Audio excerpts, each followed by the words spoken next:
আসসালামু আলাইকুম রহমতুল্লাহ। ভারতের প্রতিবেশী তিনটা রাষ্ট্র ভারতের দিকে কামান তাক করেছে। আরে ভাই, এখনকার যুগে কামান আর চলেনি। এইসব মানে মান সম্মান নষ্ট করার মতো রিপোর্ট দেখছি, এবং সেই ঘটনাগুলো অবশ্য ঘটছেও। আমি দেখছি বা আমরা দেখছি। এখন ভারত তো বসে বসে 140 কোটি দেশের মানুষ বিমান বাহিনীতে বর্তমানে বিশ্বে চীনকে পেছনে ফেলে তৃতীয় অবস্থানে রয়েছে। বিশ্বের সবচেয়ে পাওয়ারফুল যে রাষ্ট্রগুলো ক্ষমতার দিক থেকে, যুদ্ধ, অস্ত্রশস্ত্র, এসব ক্ষেত্রে যে শক্তিশালী রাষ্ট্রগুলো, তাদের সাথে ভারতের দহরম মহরম সম্পর্ক।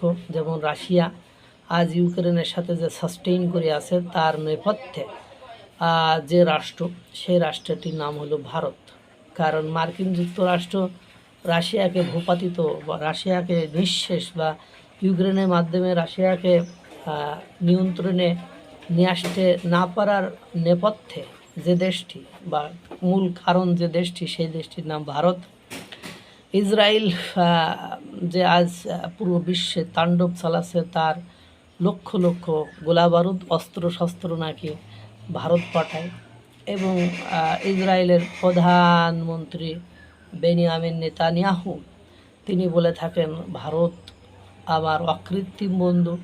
ভারতের প্রধানমন্ত্রী নরেন্দ্রজি মোদিজি উনি আপনার ইসরায়েলে সফরে গেলে কি পরিমাণ আতিথ্যতা দেখায় এবং কি প্রকার দহরম মহরম সম্পর্ক, তার কোনো ইয়াত্তা নাই। মিডল ইস্টের অর্থাৎ মধ্যপ্রাচ্যের একটা দেশও নেই যে দেশটি ভারতের বিরুদ্ধে লাগবে। ফ্রান্স আর রাফায়েল যুদ্ধ বিমান বিক্রি করে, জাপানের সাথে প্রতিরক্ষা চুক্তি, অস্ট্রেলিয়ার সাথে প্রতিরক্ষা চুক্তি, উত্তর কোরিয়ার সাথে প্রতিরক্ষা চুক্তি। মানে এমন যুক্তরাজ্যের সাথে দহরম মহরম সম্পর্ক, মানে পৃথিবীর এমন কোনো রাষ্ট্র উন্নত অস্ত্রর দিক থেকে, অর্থনৈতিক দিক থেকে সমৃদ্ধ শক্তিশালী রাষ্ট্র নেই যার সাথে ভারতের সম্পর্ক ভালো নেই। এখন আমেরিকা কিছুটা নিষেধাজ্ঞা বা শুল্ক আরোপ করতে চাইলেও দিন শেষে আমরা দেখেছি 250তম মার্কিন যুক্তরাষ্ট্রের স্বাধীনতা দিবস উপলক্ষে ভারতে আয়োজিত অনুষ্ঠানে ভারতসোয়ারি ডোনাল্ড ট্রাম্প উপস্থিত ছিলেন। তিনি সেখানে বলেছিলেন, মোদিজি ইজ মাই বেস্ট ফ্রেন্ড, মোদিজি আমার সর্বোত্তম ভালো বন্ধু এবং সে যেটা চাবে সেটাই হবে। তার মানে বুঝলেনি। এখন এই যে ব্যক্তি, এই একটা রাষ্ট্র, এই রাষ্ট্রের পাশে তিনটা ক্ষুদ্র রাষ্ট্র। এখন একটা হলো ছন্নছাড়া রাষ্ট্র পাকিস্তান, দেউলিয়া রাষ্ট্র, অর্থনৈতিকভাবে ঋণগ্রস্ত রাষ্ট্র, এবং তার দেশের বিদ্রোহীরা তার সকাল বেগাল দুপুর ঝাঁটাপিটি করে। তারা আবার শুনলাম 250টা কামান তাও পাকিস্তান দিয়েছে। সেই কামান ভারতের সীমান্তের দিকে, ভারতের দিকে তাক করে বসে আছে। অপারেশন সিঁদুরের সময় ল্যাংটা ইঁদুরকে মেরে পাছা লাল করে দিয়েছিল। তারপরে উপায়ন্তর না পেয়ে ডোনাল্ড ট্রাম্পের কাছে যে হাত পা ধরে যুদ্ধ বন্ধ করার কথা কয়েছিল, নির্লজ্জ বেহায়া। তারপরে অনেক মানে ফতোয়া দিয়েছিল, কিন্তু কিছুদিন আগে পাকিস্তানের বিরোধী দলের নেতা ইমরান খান, সাবেক প্রধানমন্ত্রী, তার বোন প্রকাশ্যে মিডিয়াতে এসে তাদের ওই সব ফাঁকা আওয়াজ, ফাঁকা বুলি সব কিছু গোমর ফাঁস করে দিয়েছিল। এবং তাদের একজন দায়িত্বে থাকা মন্ত্রী, তিনি ইতিমধ্যে স্বরাষ্ট্রমন্ত্রী মহসিন নাকভি, তিনি বলেছেন দেশের অর্থনীতির অবস্থা খারাপ, দেশের অভ্যন্তরীণ অবস্থা খারাপ।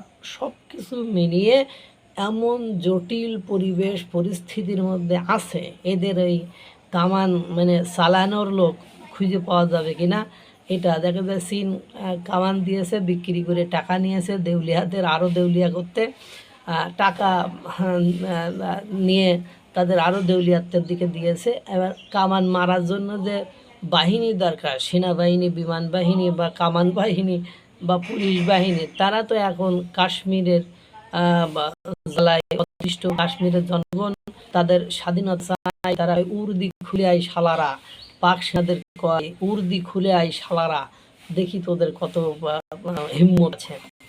যাই হোক, এরপরে আছেন বাংলাদেশের মানে তুরস্কের ড্রোন ফোরন নাকি নিয়ে এসেছে, তুরস্কের নিজেরই খাওয়ায় না, সেই ভারতের কাছে খাউন চেয়েছে বেড়াই, এবং তুরস্কের ড্রোন সৌদি আরব ইরানে মারতে যেয়ে সে ড্রোন ভূপাতিত হয়েছে।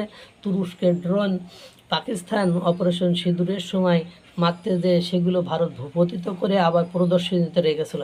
এর পাশাপাশি শুনছি 24টি ড্রাগন যুদ্ধ বিমান নাকি চীন থেকে বাংলাদেশ কিনছে, যেহেতু চীনে বাংলাদেশের প্রধানমন্ত্রী মাননীয় প্রধানমন্ত্রী তারেক রহমান গেছিল, তারপরে এই সিদ্ধান্ত নাকি হয়েছে। সার্জিও গোর বাংলাদেশে এসেছে, আবার দেখলাম আরেকজন ব্যক্তি চলে আসবেন, আজকালের ভেতরে আরেকজন ব্যক্তি চলে আসবেন, এবং আমরা সেই সময় শুনলাম যে যুদ্ধ বিমান আপনার বোয়িং বিমান আপনার মার্কিন যুক্তরাষ্ট্র থেকে কিনতে হবে, এত টাকা কই পাবে?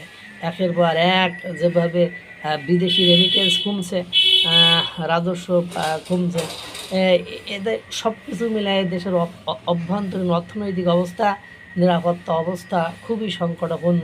দেশে যে পরিমাণ খুন, রাজধানী, হত্যা, বিশৃঙ্খলা সৃষ্টি হচ্ছে সেটা বলার অপেক্ষা রাখে না। তো এই চীনের যদি আদৌ হিম্মত থাকতো, চীন নিজেই মাপতো, চীন ওই বাংলাদেশেরই দিত না আর পাকিস্তানেরই দিত না, কারণ চীন জানে যদি আমি ভারতের দিকে আঙ্গুল তুলি বা ভারতকে কোনোভাবে উত্তেজিত করি বা ভারতের দিকে কোনোভাবে অস্ত্র নিক্ষেপ করি, আমার হাড্ডি গুড্ডি সমান করে ফেলবে। ওদিকে ইসরায়েল আছে, আর জাপান হলো খতারনাক ইজ ফর চীন, মানে ডেঞ্জারাস ইজ ফর চীন, মানে বিপজ্জনক, চীনের জন্য বিপজ্জনক। এবং দ্বিতীয় বিশ্বযুদ্ধের সময় চীনকে নাস্তানাবুদ করে ফেলেছিল জাপান, তাদের উপরে এমন কোনো, যা ভূমি দখল করে তাদের উপরে এমন কোনো নির্যাতন নিপীড়ন ছিল না যা মানে জাপান চালায়নি। সেই জাপানের সাথে আপনার ভারতের প্রতিরক্ষা চুক্তি রয়েছে। সুতরাং চীন তার জীবদ্দশায় ওই তার প্রতিবেশী ছোটোখাটো রাষ্ট্রগুলোদের বলবে তোরা অস্ত্র কিনে ভারতের মারিস, মানে যা খুশি করিস, এইসব পরামর্শ দিবে। বাট ওই চীনের কোর্সিন কালেও সক্ষমতা হবে না। এই যে লাস্ট বিগত দুদিন আগে আমি একটা রিপোর্ট করেছি, কি একটা পণ্য আমদানি রপ্তানির ক্ষেত্রে ভারতের সাথে একটা বন্ধ ছিল ফর কোভিড-19 পর থেকে, সেটা আবার চালু করেছে ভারত এবং চীন। সুতরাং ভারত এবং চীন দুইটা বৃহৎ রাষ্ট্র, বড় রাষ্ট্র, জনবহুল রাষ্ট্র, তারা তাদের কাজ, স্বার্থ, বাণিজ্য ঠিকই করে যাচ্ছে। আর এই ছোটোখাটো দেশগুলো হোদাই মনে করে লাফালাফি করে ভারতের বাড়ানি খাওয়ার জন্য, প্যাদানো খাওয়ার জন্য উত্তেজিত হয়ে আকাম্মা কাজ করতেছে। দেখতে থাকুন কার কী হয়। আল্লাহ তাআলা সকলকে ভালো রাখুক, সুস্থ রাখুক। আসসালামু আলাইকুম ওয়া রাহমাতুল্লাহ।